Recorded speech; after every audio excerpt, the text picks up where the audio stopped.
nearly died in the country lane. Living in the country. I won't say living in the country, but what nearly took our life. That's what we'll be discussing in today's episode. And I think it's more of a lesson and the challenges we've been through. We're going through or we've been through? No, we've been through that one. We're not going through that one. We've been through that it, one. Yes. So, do you want to relate the story? I think you're more of a good storyteller. I can tell you where we're missing anything. So it was December of 2025.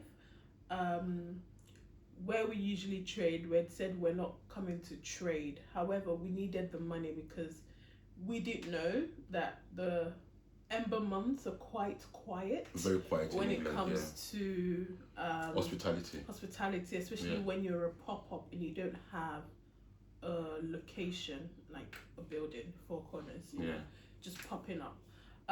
However, we were trading behind the pub. And the lady had said to us, "Oh, it's quite quiet," but we thought, okay, we'll just give it one more shot. Because we needed the money, man. However, we needed the funds. It was Christmas. We hadn't bought presents for the boys. We didn't even know what we're doing. Because like before we're living hand to mouth, like literally trading to have, just to survive basically. Just to survive, yeah. So we just said, okay, we'll go and do that one more trade just before Christmas. And so we went. I think that day we made how much? Only £58. About £58. We're excited. We're happy. We thought, okay, we might buy something for the boys, at least just do something for Christmas. Yeah. And so on our way back, the car started to hiccup. I think we did in the afternoon when we drove to Cranbrook. No, we went to pick up something from Cranbrook in the day, and then it stopped. It was stopped. We're thinking, maybe it was battery, the or car. Oil. Because it was a very old car. I mean, when I say old car, extremely old car. There was no MOT. We risk many things, man. There was nothing on that car.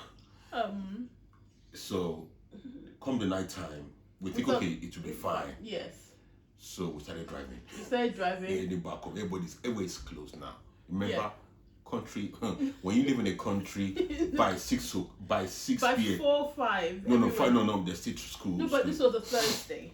Yeah, by 6. But the children on holiday. And it was winter. It was cold winter. Yes. Everywhere was dark. I mean, when it's dark in this Pitch area. black. Pitch black. No street light whatsoever. So we started making our journey.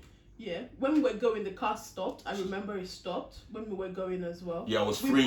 We parked next to one property like this, and so that cars could move. No. The first stop was at by the windmill. No, Benedict towards the lane. Yes. We're driving towards Benedict. That's what I said.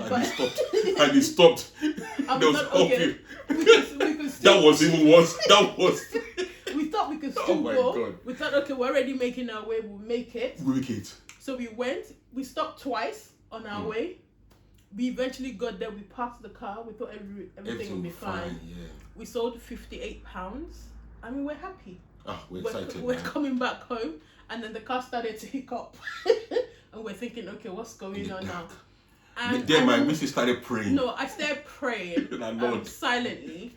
He didn't even know I was praying, because I was trying not to be anxious. No, I was trying not to be anxious in the beginning. I was like, Lord, please just help us get home, because now we're halfway towards home, and we're on our way home. It's just like a snaky bend, and if you know what the country lanes are like, it's usually about 50-60 miles per hour, and we're right on the bend. So usually when cars are coming, they don't expect to find a car literally. That was the first stop. So that could have been pitch black. The entire engine was gone. And we were thinking, okay, it's usually a quiet road, but for some reason that night, a lot of cars were coming this way towards us, if you remember. Yeah, one or two, not many. No, but usually for that time, it's usually quiet, so we're not expecting cars that much. So we thought, okay, so we're like, okay, let's stop a bit. I think you tried to open the bonnet. I didn't put the bonnet. I was just trying to re-kick. Yeah, we were trying to start the car. Again. It will start. Then it will start. It will stop. We're just trying. Okay, let's just try and get out of the bend. The worst part was in the bend, because there was time we stopped at the bend. At the bend, yes. You know when there was a bend, no light, nothing. In the pitch dark, and we're thinking, God, please. And there was a little bit of hill. And we're like, if we could just scale through the hill, then we can slope. free fall down. I mean, because you imagine in the dark and there was nobody seeing you that you're there. Yeah. I mean, you could of course accident somebody coming from behind you and in your front. God, there was no light. Man, and I was just pushing. As soon as we got to the hill, I said, Lord, thank you. So we literally we free the car into the house. Into the road. So we unparked. My kids was like, are you okay? I said, we're okay. Because somebody was like, you guys go home late. We said, we're okay. Yeah. They were worried. And like you got home late. So we said next day, everything will be fine. We tried to call, what's that company? AA. So we called AA. No, it wasn't AA. Halford. Halford's. That I thought it was battery. We thought it was battery. So the guy came. The car wasn't starting. And the guy was a nice guy. The guy came around. He said, "Can I be honest with you? There's nothing wrong with your battery." Yes. You need to. I said, "My God." So it was the engine. The engine had gone. So I called a friend of ours again to come and check. Who was that? We called Eric. Eric? Okay. Yeah, Eric came. Okay. To check. And the guy said, man, I think this car is gone. And that became a big challenge for us. Yeah, because that was the only thing we had. Yeah, because where we live, like I said, it's quite remote and there's no bus. It's not even just there's no bus. There's no communal transportation. No, the big days. No, there's no communal transportation where we're. There's no buses going past. Yeah. There's no bus stop. We're not close to a train station. There's no bus stop. So literally, we need. You have to where we live. You have to drive. You have to basically. Drive. If you don't drive, no you can't. Transport yourself anywhere. So the average person has 2 or 3 cars in their home. And so I remember then we had our nieces and nephew over for Christmas because I just thought I was tired, but my boys needed something to do over Christmas, so we got them round. And I remember that day I needed to go shopping, so I walked for almost 30 minutes because I didn't want to pay the taxi cost of about £30 from our house to the train station, which is about £30. Bear in mind, I didn't have that much money on me. Mommy Olabi had already given me money to buy presents for the kids and for our nieces and nephews.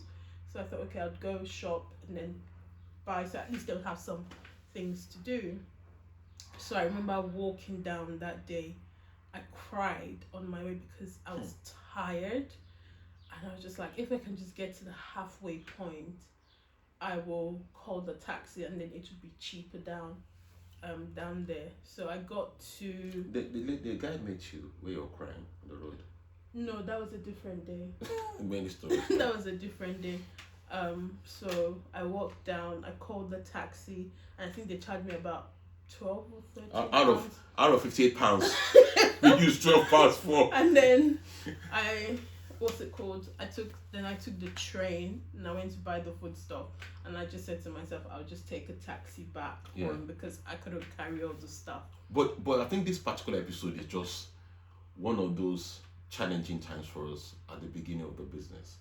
Yeah. Because there will be many stories. That was the first winter. That was the first year because we started the store. There are many stories.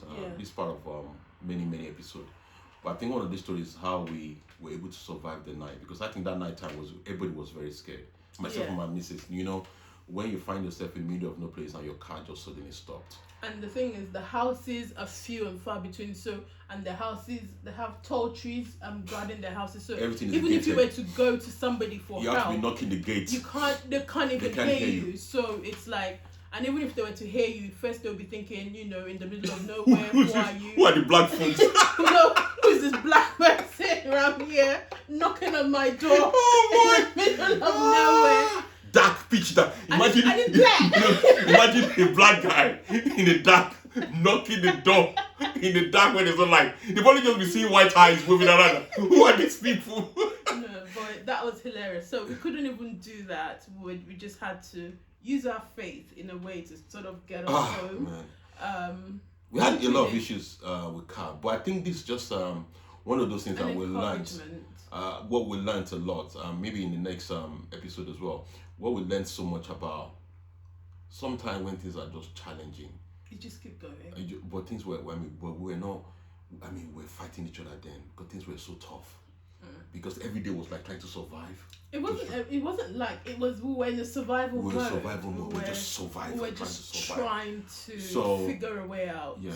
So if you're listening to us or watching us and You having issues with your car. Issues with your car. Your car is giving you. Realize you're not the only one. You're not the only one. Don't give up. Don't give up. Don't give up. And I think some of this episode will be bringing out in this particular channel, which is not just food. It's not just food. It's different stories of our survival, how we've been not just surviving, basically how we've been able to forge on to keep going, because when there's nothing the road is not easy.